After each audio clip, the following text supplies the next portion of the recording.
Hello everybody and welcome back once again to Let's Play Tyranny. Oh yes, this is going to be a bit of a marathon session for me. I'm going to be recording about 4 sessions in a row to give you stuff to watch whilst I'm away over the weekend. This is my second attempt at recording this particular session because after about 20 minutes I glanced over to my OBS screen and noticed that it was black. My Tyranny feed was turned off. So I've had to restart this again. So I'm not going to go massively quickly, but I won't be dawdling because I've now lost 20 minutes of time and there's a lot of talking in this game. So, you know, I'm a little bit miffed off, shall we say. But anyway, in the last session we finished talking with the Archons. We proclaimed the edict, which means you've got 8 days until everything in this valley is basically, well, history, shall we say.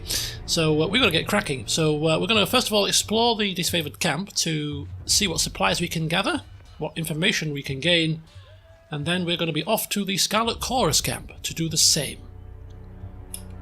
First of all, speaking with Lucia and Marcus. I got it. After, of course, speaking with Verse first, because she's got something she wishes to say.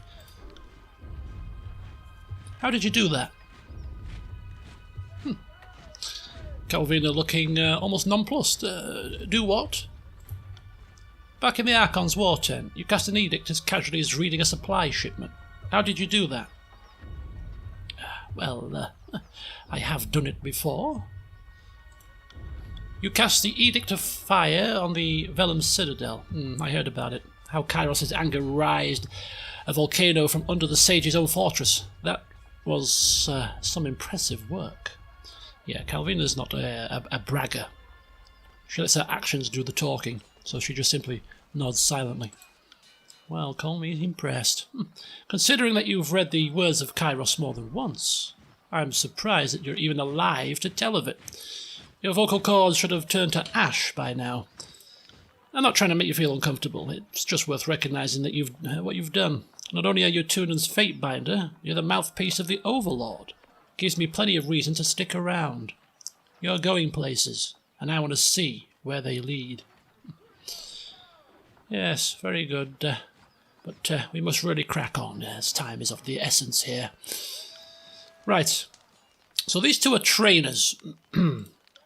He doesn't have anything that we are interested in terms of training. I am Lucia. This is Marcus. We've been assigned to assigned to your hospitality, Marcus quickly interjects, while you remain on disfavored ground. If you should need a place to rest, we can make the necessary preparations. You think we have time to rest? We have 8 days before we're bloody goners. Right, so yeah, Calvina is not one for small talk. When it comes to talking to people, especially people who she deems to be, you know, kind of like not critical to her objective, she's not going to stand here talking about their history and, oh, how are you? She's a woman that just focuses on the task. You know, talks to people who she needs to talk to. And when it comes to things like this, perhaps she'll start to dive into these kind of conversations when she knows somebody a little bit better and there's a bit of downtime to do so. Right now, we ain't got no downtime. Anyway, so this is training. Now, training works in this manner. You can train 5 times per rank, per level. So we're level 1, we can train 5 times. And then at level 2, I think same again. And you can train in all of the skills, I believe, that we've got. So one-handed weapons, dodge, attack, slaw, etc. You can only train 5 times across the entire set of skills, not 5 times per skill. So if we go into 5 levels of dodge, that's us done for the entire level. Can't train any further in any other skill. Out of the 2 trainers that we've got, dodge is the only one that we really want. So I'm going to train 5 times, and then we'll level up very shortly, and then we can train 5 times again in another skill at level 2.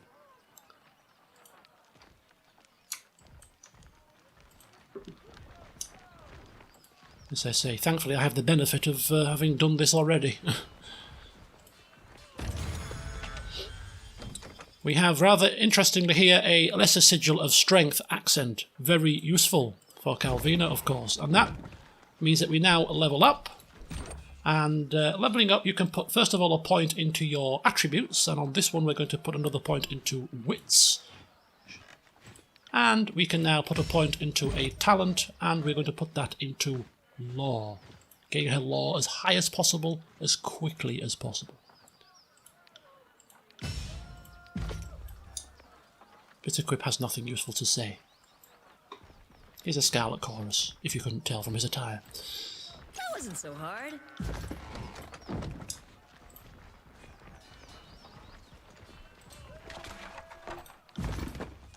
Will do.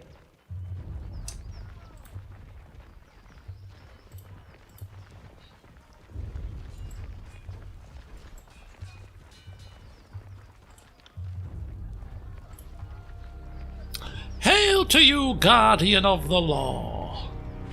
The man dressed in merchant finery greets you with a smile. If you have a few excess rings weighing you down, best unburden yourself before battle. You know that if the disfavored suffer a merchant in their camp, that must be a man selling only the finest provisions and armaments. He points to his wares. Take a look and see if something interests you. Yes, again, straight to business. Now, he doesn't have anything that we wish to buy, but certainly we can sell a few bits. That there, and that there. A few extra rings. Never go amiss. Will do. Last we heard, Master Radix said to keep it... Okay, yes, etc., etc. Just slightly missed the conversation there, but thankfully Calvina was switched on. Turin sends us the fire starter? I see how it is. I'd ask if you've come to take over command once more, but having not been trusted with one since the Vellum Citadel, you can't rob what I don't have.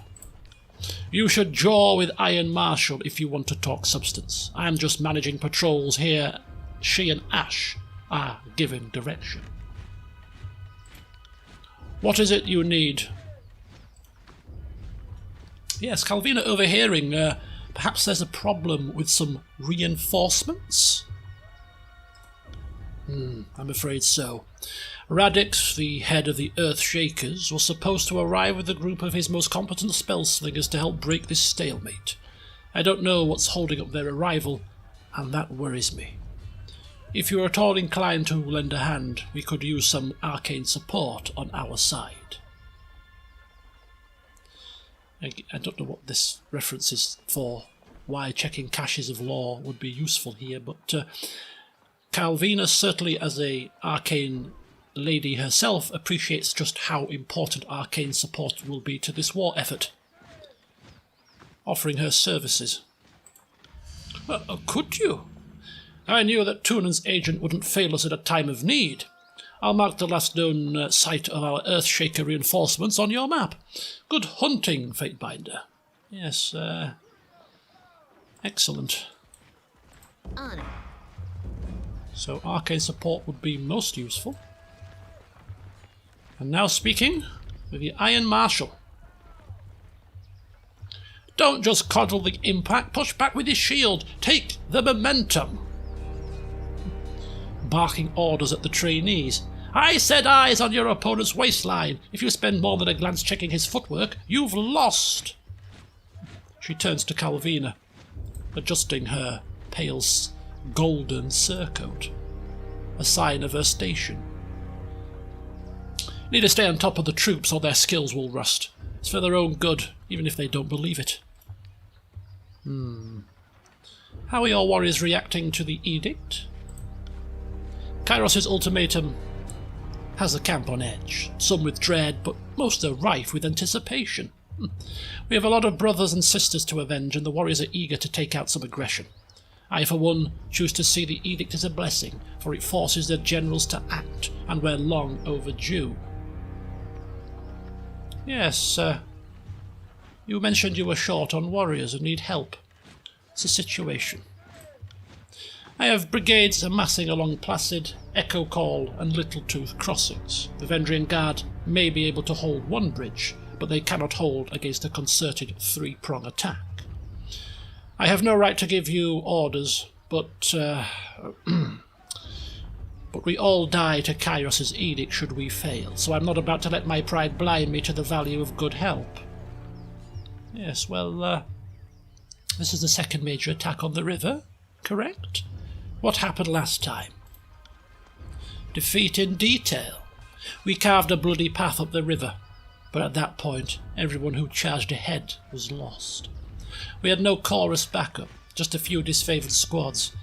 I can't tell you exactly how they were defeated, but we lost the whole assault team. We found bodies washing up in the river for days. It's not often the Tearsmen put up such a good fight. It certainly made us re-evaluate the number we'll need to take the valley. Really? Are you sure our scouts didn't give you all sorts of details about the enemy and you just chose to disregard our warnings? Calvina giving a scathing sideways glance. We can pass out blame after the war? If we're still alive. Only the Oathbreakers matter now. Quite right.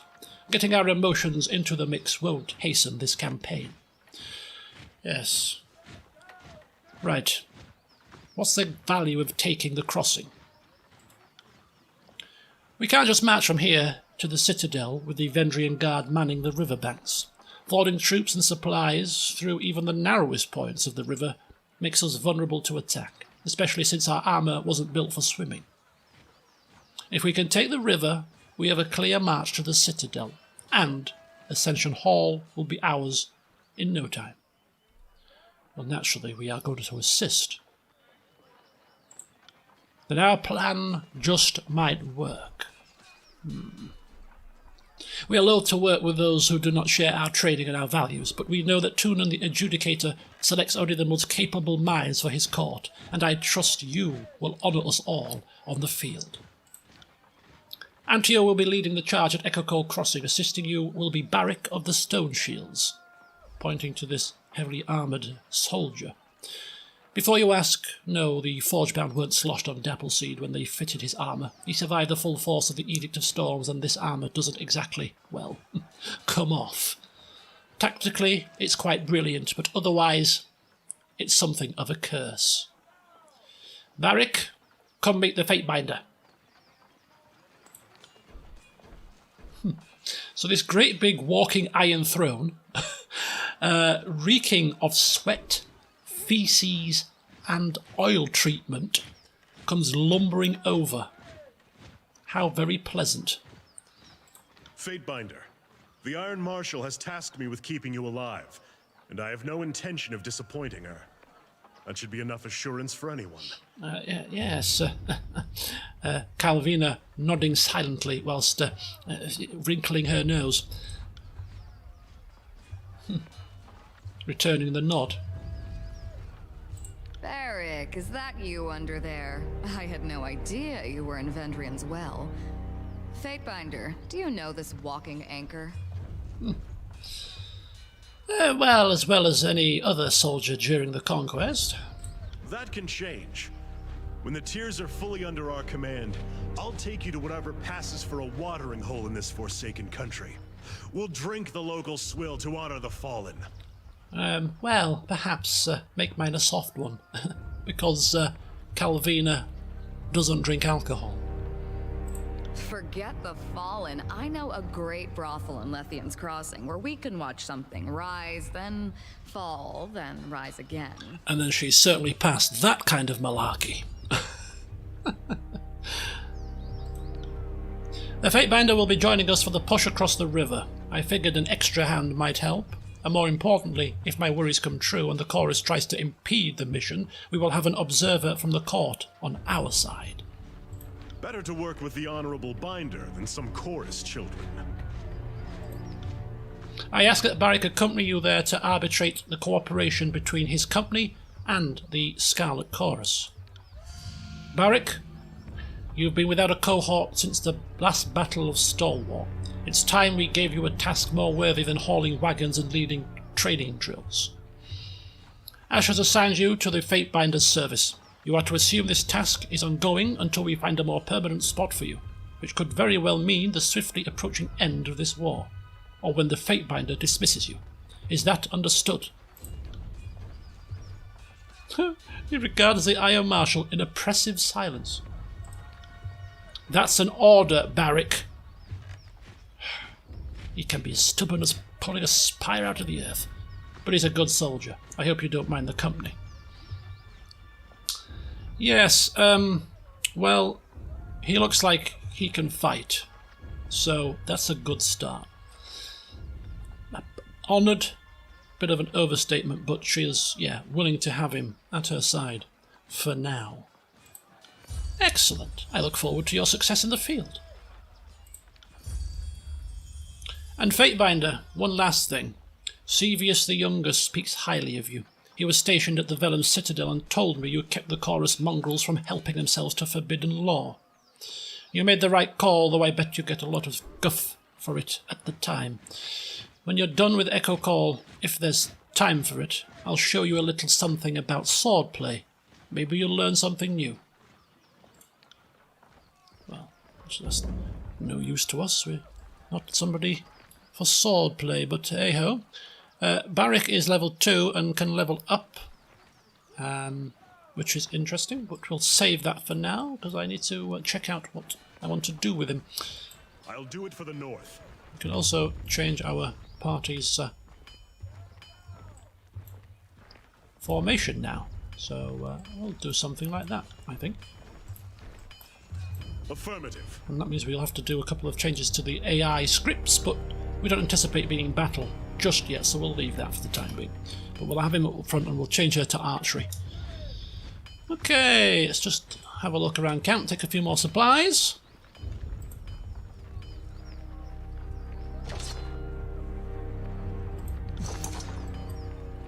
Okay. Affirmative.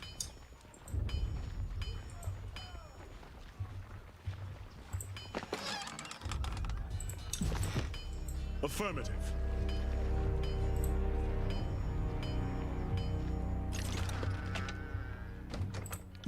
Well, if it's not nailed down, we're taking it. With a Fatebinder, we're here to assist. And whatever belongs to the Disfavored belongs to us.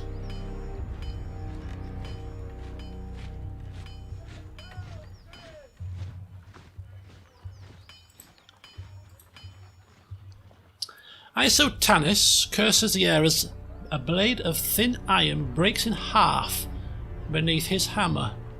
Repairing weapons with scrap isn't exactly why I got into this craft, but our supplies are spent. Why not forge bronze? Bronze will do in a pinch, don't get me wrong. It can take a beating and get bent back into shape, unlike this stubborn iron we have here. And we always have plenty of tin and copper lying around, so supplies aren't the problem. It's a rare smith who can churn out military-grade bronze consistently. More often than not, it comes out soft. Look around camp. We're garbing the Legion head to toe in iron because it's cheaper and easier to produce for the masses. Couldn't do that with bronze. Looking at Barrick. Of course, some of us do go overboard from time to time. They call the Disfavored the Iron Legion for a reason. Strategy and skill may be our backbone, but our claws, they're made of iron. The good stuff that comes from the smiths in Lethian's Crossing. You mentioned an iron shortage. I'm afraid so. The last shipment sent down the Matani went missing near Echo Call Crossing, and I'm afraid we won't be seeing any more now that the valley is sealed. Ah, I see. Forge-bound iron is Tunon's responsibility. Why is this the first I'm hearing of this? Keep your voice down. Graven Ash doesn't want to cause a panic or pass any information to the Vendrian Guard. Best case scenario, the iron tumbled off a boat and is rusting on a riverbed. Worst case, it ends up in the enemy's hands. Huh, what an embarrassing display of it. Well, yes, she's probably thinking that, but she's not going to count herself out of perhaps keeping an eye out for it. Again, that could be useful supplies to assist in the war effort. Therefore, we shall indeed keep an eye out for the shipment. I appreciate that, as does the great general. More than you might guess. Maybe he isn't quick to offer his thanks to outsiders, but I know he'll be grateful for your help. It would be a boon to the war effort if our iron was recovered.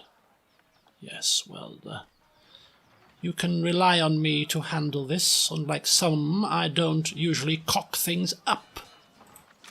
Ah, well, yes, I knew that Tooden wouldn't have dispatched you without good reason.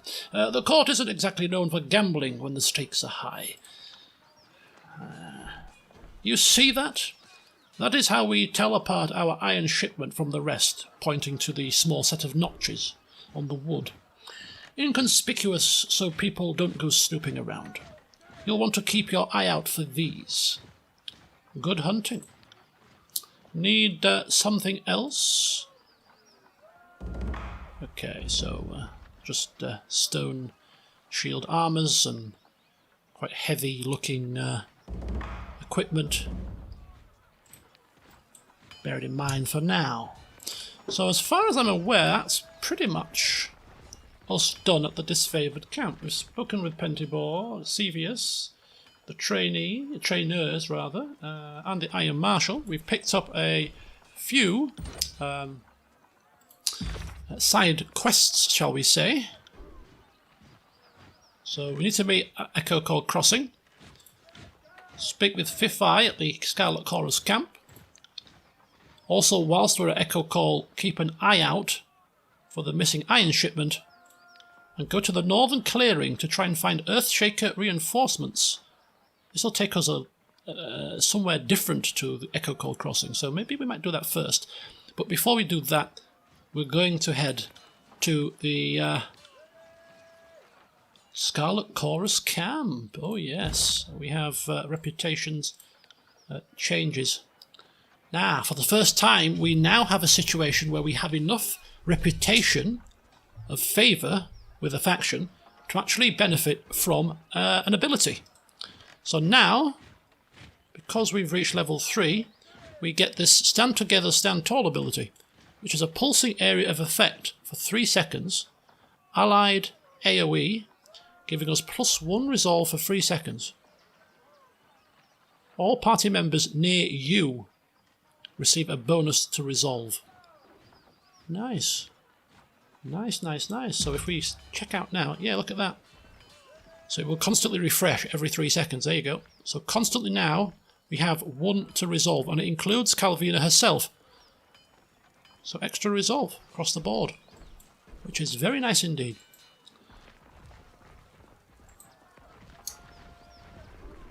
Right, we shall leave this camp behind us and be on our way. Before we do even that, Got it. we can now take the remains of this merchant's stuff that he no doubt stole.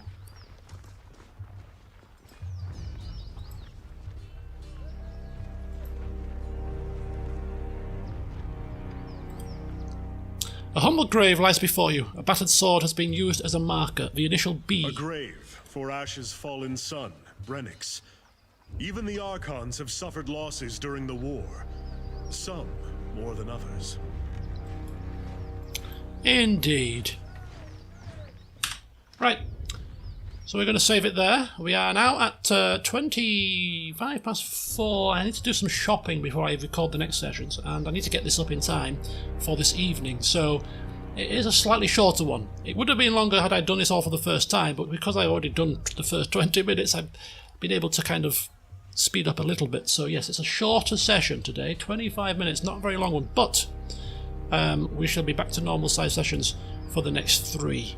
So yeah, Saturday, Sunday, and Monday you will be getting some more Tyranny. So hopefully you'll enjoy that. But for now, I shall bid you farewell. And in the next session, we head out towards the Scarlet Chorus camp. Until then, see you soon.